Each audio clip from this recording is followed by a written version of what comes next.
Morning, how are you all? Your educator and mentor Karan Kishan Harsh आप सभी का स्वागत करता है अपने यूट्यूब चैनल पे।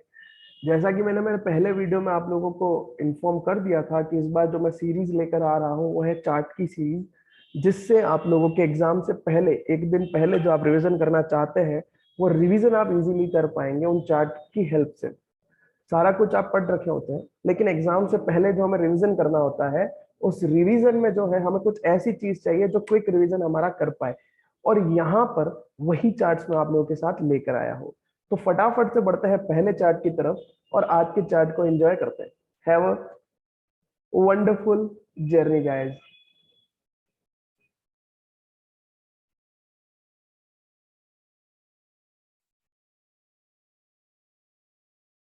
सो गाइस, आप लोगों के साथ मैं ये एक नया चार्ट लेकर आया हूँ और उस चार्ट का नाम है, पहला ही चार्ट है वो।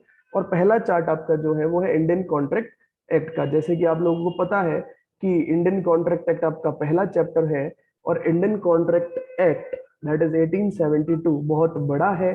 लेकिन मैं आप लोगों को इसको एकदम समराइज्ड फॉर्म में जो है वो लेकर आया हूँ और पहली ही शुरुआत करते हैं हम लोग इंडियन कॉन्ट्रैक्ट एक्ट से। तो पहली बात अगर हम देखें तो 1 सितंबर 1872 को इंडियन कॉन्ट्रैक्ट एक्ट आया था, हम सबको पता है, इसमें कोई बड़ी बात नहीं है। लेकिन ये एप्लीकेबल होता है एट प्रेजेंट टाइम। अगर हम प्रेजेंट टाइम की बात करें, प्रेजेंट टाइम की अगर हम लोग बात करें तो ये पूरे होल इंडिया पर एप्लीकेबल होता है। पहले ये जम्मू एंड कश्मीर पर एप्लीकेबल नहीं होता था, लेकिन अब हम इसके ऊपर एक लाइन फेर देते हैं और ये पूरे इंडिया पर एप्लीकेबल रहता है।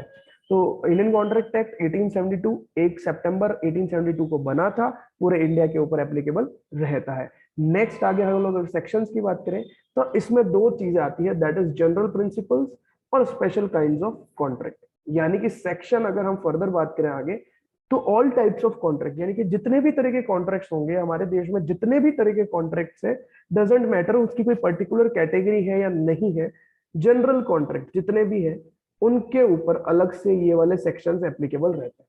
दैट इज सेक्शन 1 से लेकर सेक्शन 75 तक। जैसे सेक्शन 1 हो गया, सेक्शन 2 में डेफिनेशंस आ गई, section 11, section 12, 13, 14, 15 question, undo influence 16, 17 जैसे फ्रॉड आ जाता है। ये सारे सेक्शंस जो है वो जनरल कॉन्ट्रैक्ट्स के ऊपर एप्लीकेबल रहते हैं। आई होप आप लोगों ने सारे सेक्शंस तो लर्न कर ही लिए होंगे, और नहीं किए हैं तो जल्दी से मेरे को एक कमेंट कर दीजिए और मैं आपको उसके ऊपर बहुत ही एक अच्छी ट्रिक बताने वाला हूँ, जिससे एटलीस्ट आप डेफिनेशन वाले सेक्शंस तो सारे लर्न कर ही पाएंगे। जैसे ऑफर का हो गया, एक्सेप्टेंस का हो गया।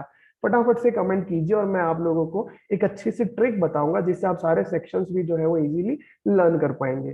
तो ऑल टाइप्स ऑफ कॉन्ट्रैक्ट, जितने भी कॉन्ट्रैक्ट्स हैं उनके ऊपर सेक्शन 1 से लेकर सेक्शन 75 एप्लीकेबल रहते हैं।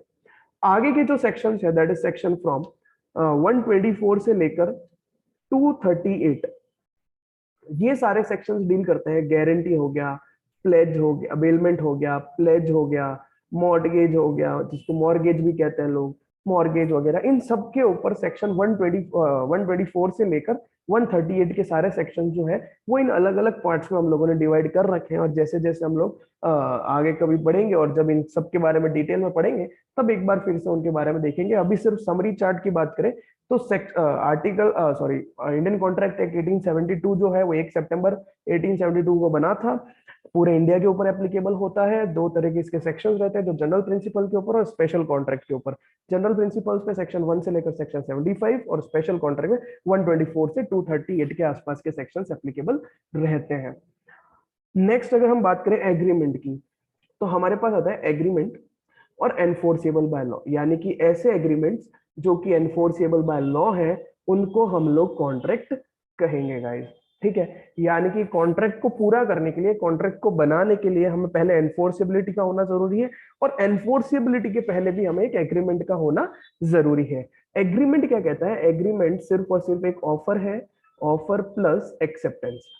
ठीक है गाइस, ऑफर प्लस एक्सेप्टेंस। यानी कि जब ऑफर आता है, जैसे सपोज करते हैं मैं हूं, मैंने आपको ऑफर दिया कि सर क्या आप मुझसे पढ़ेंगे, आपने बोला हाँ सर मैं पढ़ूंगा, तो मैंने आपको ऑफर दिया, आपने मुझे एक्सेप्टेंस दिया। तो जब ऑफर और एक्सेप्टेंस इकट्ठे हो जाते हैं उसको हम लोग एग्रीमेंट कहते हैं, और उसमें हम लोग कंसिडरेशन को भी ऐड करते हैं। कंसिडरेशन को ऐड करने के बाद हम लोग इसमें लीगल रिलेशन का होना भी जरूरी मानते हैं, तो लीगल रिलेशन का होना भी जरूरी है।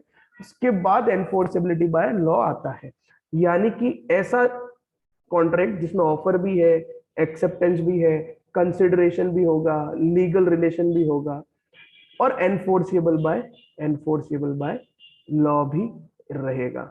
तो ऐसे हम एग्रीमेंट को या ऐसे फॉर्मेशन को हम कॉन्ट्रैक्ट कहते हैं गाइस। ठीक है, तो एक छोटा सा आज आप लोगों के साथ पहला ही चार्ट लेकर आया था और बिल्कुल ही छोटा सा था। धीरे धीरे हम छोटे छोटे तौर पर ही, ताकि आप लोगों का टाइम भी ज्यादा वेस्ट नहीं हो, छोटे छोटे सीक्वेंस में हम लोग वीडियो बनाते रहेंगे और आप लोगों के लिए चार्ट लेके आता रहूंगा। तो आई होप आपने ये चार्ट एंजॉय किया होगा। अगर आपको ये चार्ट चाहिए तो आप मेरे व्हाट्सएप नंबर पे आप मैसेज कीजिए, मैं सारे चार्ट्स आपको पीडीएफ फॉर्म में जरूर शेयर करूंगा। गाइज बहुत ही हेल्पफुल रहेंगे चार्ट जब आप रिवीजन करेंगे।